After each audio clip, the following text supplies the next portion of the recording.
Hey everyone, welcome to Avos Strength Insights. I'm Evelyn. I'm Chlarence. We're both strength coaches from Vancouver, and in this first episode, we want to let you get to know a little bit about us, how we got into coaching, why we love what we do, and what this podcast is all about. Let's start with finding stuff about you, Evelyn. So, what drew you to training people as your career? Yeah, so I would say that it definitely led from my athletic background, but going before that, I actually have been coaching for probably about 16 years. I started coaching sailing, and I was literally 16 years old. So I've actually been coaching for almost half of my life. Like sailing, like on the water? Yeah, like sailing. Yeah, so my sister and I raced competitively, which was awesome. So that was like my first taste of coaching. And then it was my athletic background, boxing, that got me into coaching. So I had no real experience per se before that with like S&C in particular until I got into boxing. And then I was like, oh, this is really awesome. I want to progress my career. And that's when career in boxing, that is. And that's when I actually decided to completely change careers and go to school for kinesiology. Wow. Yeah. I did not know any of that, actually. Oh, yeah, I knew you boxed, but I didn't know you sailed. Yeah, so yeah, first career before that was like architecture and engineering. And then I went to UBC to do my degree and then eventually my master's as well. So that's sick. Yeah. So before you decided to like coach as like your career, were you already like working out and everything and like? Yeah, I mean, I was definitely working out. It was actually, if I look back and think at like some more mentors, it was in kinesiology. My first professor that really drew me to it was Carmen Bott, phenomenal coach in the industry. So she was my professor first, and then she was my S&C coach for my whole athletic career. So big mentor, shaped who I was as a coach. I worked for her for a couple of years, and then over the years, other mentors as well. So yeah. Nice. Yeah. Carmen was also my prof at Lingera, and she's very sick. Yeah. Yeah, I love that. What else? But yeah, I don't know. Yeah, cool. I guess that delved into your athletic and academic background a bit, unless you wanted to share like a little bit more about No, I mean, I think that kind of, answers how I got into the industry. And then in terms of Avos Strength, so I've been running this company. Initially, it was called Innovation Training for 13 years now. We rebranded 2 years ago to Avos Strength. Avos means grandparents in Portuguese, and so I named it after both my grandmas, who passed away, but they were the strongest woman that I knew, essentially. And I kind of wanted to use that as a stepping stone of like, one, creating community, but two, for people to kind of not really gain, but essentially, like, we want strength training to be a larger part of people's life, or strength and conditioning, not just be like a one-off thing, but something that is long-term. For sure. And is a part of their lifestyles and helps them to continue to grow and thrive as you get older. So, yeah. Yeah, definitely. Sweet. Let's move to you, though.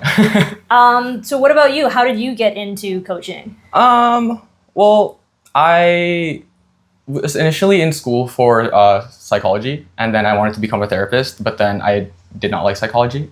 So then I was kind of like searching around, and while I was in my undergrad already, I was coaching like my high school ultimate frisbee team, because I played for them a lot, and I had a good relationship with the our coach / teacher there. So he like got in contact with me and a few of my other friends to coach. So I found that I really enjoyed that, especially working with like youth athletes and just helping them progress and seeing their progression, and also just improvement in skill and that like connection that you have and that rapport you're able to build with the athletes and the team.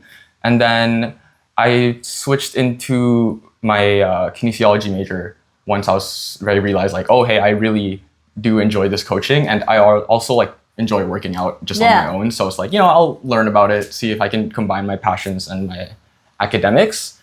And yeah, just went from there, kept finding positions that I could coach at, train people, get experience, and I've just grown to love it. That's awesome. And what about, because I know you also have a background in powerlifting too. Oh yeah, forgot about that. I'm curious. Yeah, how long have you been doing that for? 2020? Like no, 2021 probably. So what, 3 years now? Okay. Definitely been on and off the past 2 years, just because powerlifting takes so long in the gym. So I love it. But always like some portion of my training is like powerlifting style, or just improving my strength in those big 3 lifts. Sweet. Yeah. And that kind of, honestly, I hired my first coach, my first powerlifting coach, in 2021, and then seeing him like interact with not just me but my friends who are also his athletes, it just made me realize like, oh, like you as a coach, you can have such a great impact on people's journeys and like improving their, not just like their strength in the gym, but also like their quality of life. Like we could, like I'd be asking him about stuff like, oh, hey, like this hurts when I like walk, and like, can you help me with this or something? Yeah. That's awesome. And what about like, what do you enjoy most about coaching essentially? Like seeing, I guess you answered a little bit of that already. But... Yeah, a little bit, but it's very much so like seeing the like how happy people get when they progress, and like not to say that like it's the coaches like they were only able to do that for the because of us coaches, but it's like we help facilitate them into that progress, into their own growth, and then just seeing someone be like, oh, I just set a PR, like that was crazy. I'm like, yeah, like you did that yourself. 100%. Like, that's awesome. I always think it's like I myself get easily amused by little tiny things. So like, yeah, little things like, oh, you lifted 5 more pounds or you did 2 more reps, and it's those little tiny small wins that same thing just brings so much joy to what we do, which is awesome. Yeah, like just helping people reach their goals and just building that connection with them is like such a great experience. Awesome. Sweet. Yeah, so let's talk a little bit about like Avos Strength, essentially. What our kind of thought process is. So everything that we do is thoughtful, it's personalized, and it's also long-term focused. So we want to make lasting progress with our clients. We want them to move better and stay consistent essentially over time. So I guess a question for you, Chlarence, is what does individualized coaching look like during a session with us? Well, I think in my opinion, it starts off with the program that we make, and like, you know, how each of our programs are very tailored to each individual's needs, whether that be like through the goals that they tell us that they want to achieve in their initial assessment, or through the measurements that we take in that initial assessment. Honestly, it's kind of a combination of both. Yeah. So we just like help tailor the exercise to in their program to those. And then also within each session, it's like we both have the education and the knowledge to switch the exercises and the program, or sorry, the session to accommodate for like anything that happens. Yeah, like whether, be able to regress or progress depending on how a client's feeling for the day, an injury that comes up, whatever, right? Yeah. No, that's awesome. And what do you think, or why do you think it's so important to build a strong foundation?